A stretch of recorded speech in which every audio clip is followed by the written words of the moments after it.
It's pretty damn awesome. I've stayed in a lot of shitty hotel rooms in my life, and this is sick.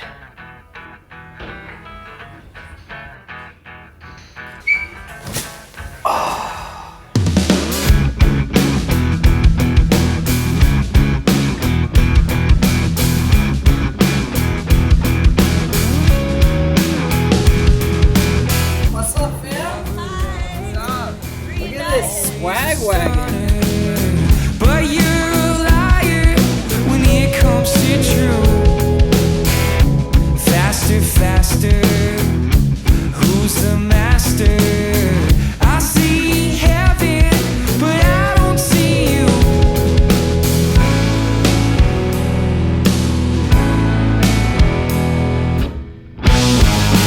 I see the light. I see the light. Ready. I'm ready. All right, welcome to St. George, Utah for Ironman 70.3 St. George.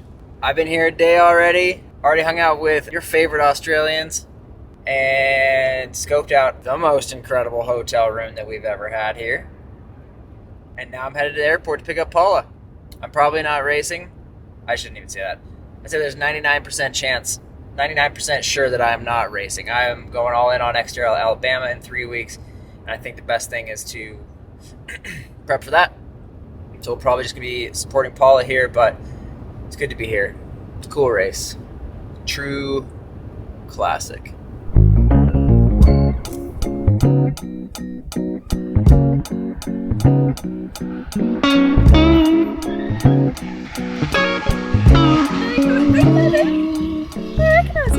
I like your haircut. Thank you. You like it? Yeah, I do.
Nick, I have a present for you.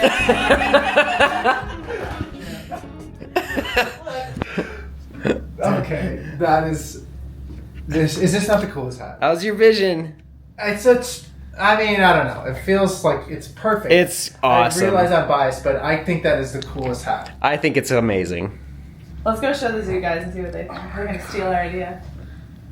It might be too tight for you because I tightened it.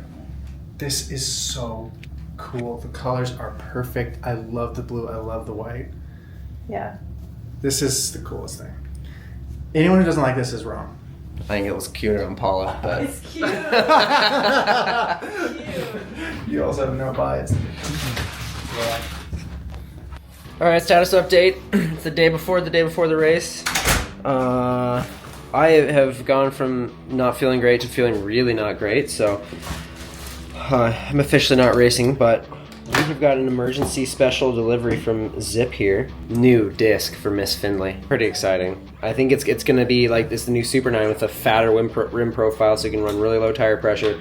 All the things that we've been loving about the hookless system. And I just got to see if I can magically inflate this thing. All right, let's hit it.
Where are we going now? I'm a bit hungry now. It's like too early for dinner, but Is it too early? It's 4. I think it's perfect for snack. A little snack club. Paula, what is your heart? I don't know what it wants. What is your heart desire? Something with coffee? No, it's too late for coffee. Maybe like A smoothie or like a Smoothie's good.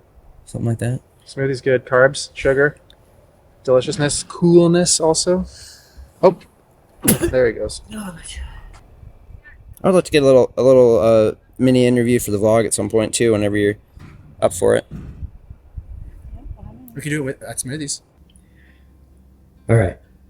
I think the biggest thing that I am personally wondering is what could happen tomorrow, either like process in the race or outcome of the race, that when we're getting on the plane to go home, you'll be happy that you came and feel like this was a positive thing to come to. I guess just winning. It's like a weird feeling to be in a race where I definitely am like the favorite to win, you know? Taylor Nibb's not here, it's not a PTO race. Those races I can kind of slide under the radar a little more, but it's also not a big deal. It's just a race and it's not the biggest race of the year, so I just hope I feel good and can go kind of hard, and yeah, then I'd be happy, and then I could probably win.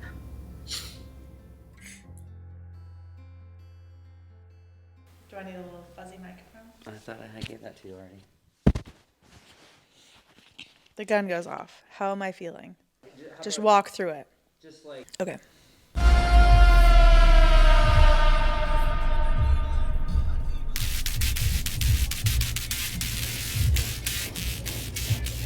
So the morning of the race, we were staying downtown and drove out to Sand Hollow. Nerves were pretty high, but they kind of always are on race morning, so it was nothing unusual. But as soon as I got to the race, Eric kind of helped me get my tires ready and get my bike all set up. That put me at ease. Everything was ready to go. I decided to not do a swim warm-up and just stay warm because they make you get out of the water with quite a lot of a gap between that and the start, and I don't really like standing there shivering, so I just did some arm swings and ran around and tried to stay warm and actually felt really good on the swim. So the no swim warm-up trend is actually working out fine for me.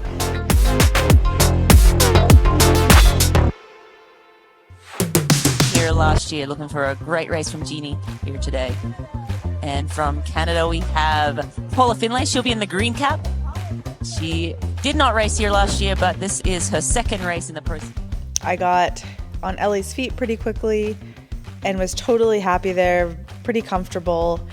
Didn't really want to take the lead or anything, and I knew that that was a good spot to be in, just at the front of the race, and never felt stressed or like I was going to get dropped or anything. And I kind of enjoyed the swim. Like, it wasn't too cold and the water was really clear, which made the sighting quite easy, and got out of the water with the leaders.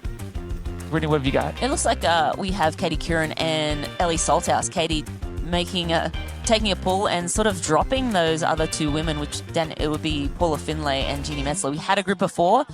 It's not much of a gap, but Katie Curran taking that pull at the end, and Ellie Salthouse, I believe that's Ellie, Yes. hopping on it.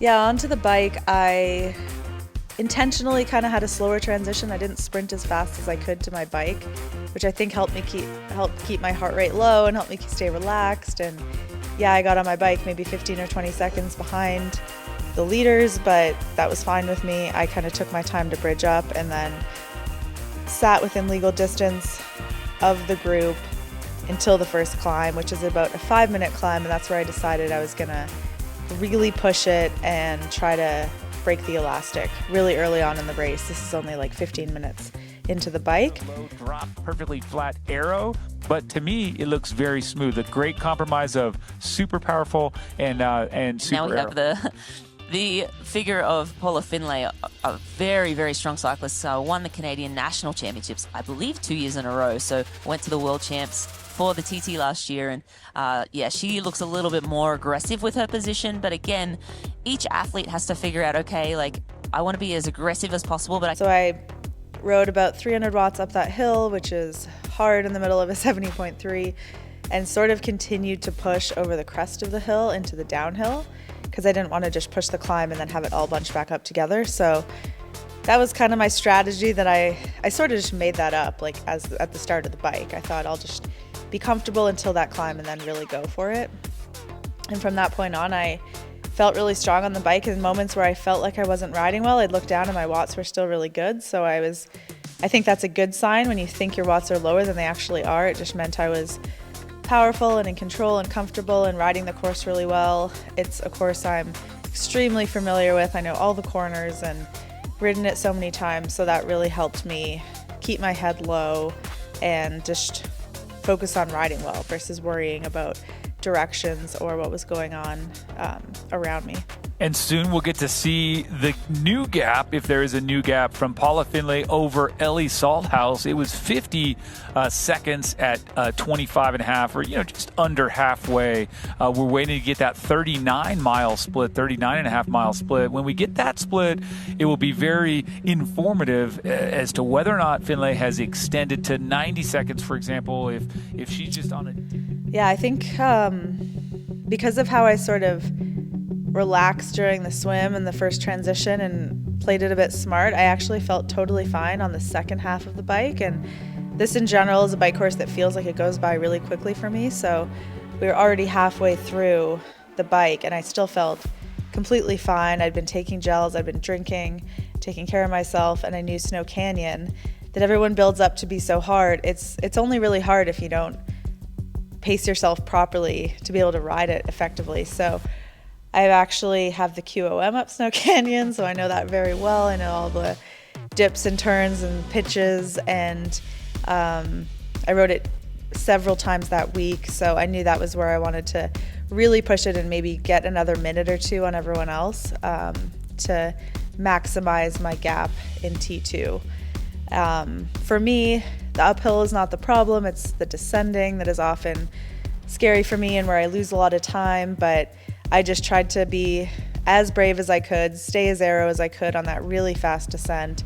And in moments where I would just spin out, if it was too fast, I'd sit up and kind of tuck down. What's the bike course? What's your strategy on the run? Is this for the video? Yeah, what's your strategy on the run? I don't know, just hold myself together. What's my gap? You've got about 3 minutes. How are your legs feeling? Fine. T2, I didn't have really accurate splits from anyone because the timing mats were very sporadic, but I think I had about a 4-minute lead by T2, which was great to hear since there weren't any runners at this race who were going to run 5+ minutes quicker than me. I thought as long as I take care of myself and run this steady, I can win. So that was definitely nice to head on the run feeling like that versus being chased by an Uber runner or not having as big of a gap off the bike. I worked for the gap, but I definitely appreciated it.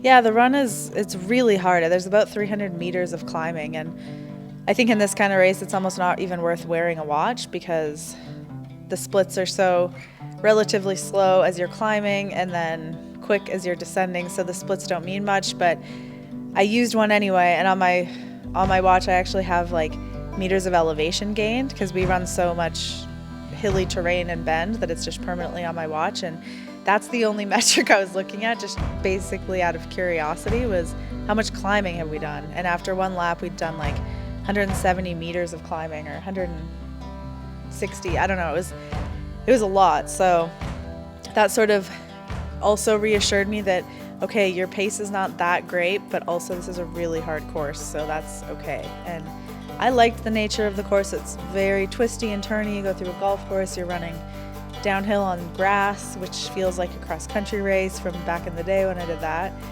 And it seemed like the gaps to second and third were kind of staying the same, so I was not under pressure. I was able to enjoy it, as much as you can enjoy a half marathon. And eased up a little bit, maybe too much on the second lap, just because I felt not pressured, and I kind of wanted to enjoy it a little more. So I did lose some time on the second lap, but that was fine with me. I just was happy to have the lead and feel confident with the lead, and yeah, cross the line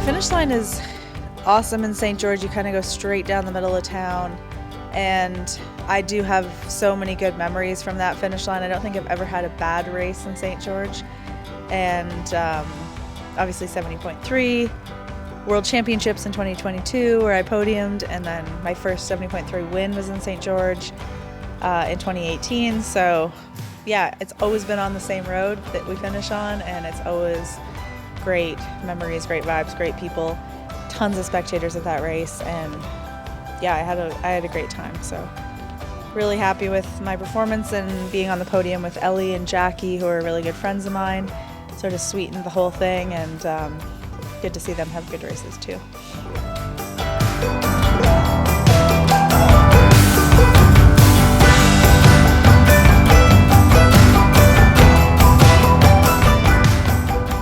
So now I'm taking a vacation, but I will be back for PTO San Francisco on June 8th. And after that, I will do the Canadian Time Trial Championships again at the end of June to try to defend my title there. And I think it's really fun to put in a focused block of training for time trial racing, and I think it really helps triathlon. So that's kind of what I'm going to focus on next, and help Eric get ready for his races that he's doing. We're kind of on opposite schedules now, but that seems to work out okay when we can support each other. So thank you for watching. Thank you to everyone who bought clothing from the Ventura collection, which we dropped the day after the race. A lot going on with TTL, but it's all great. So thanks for the support.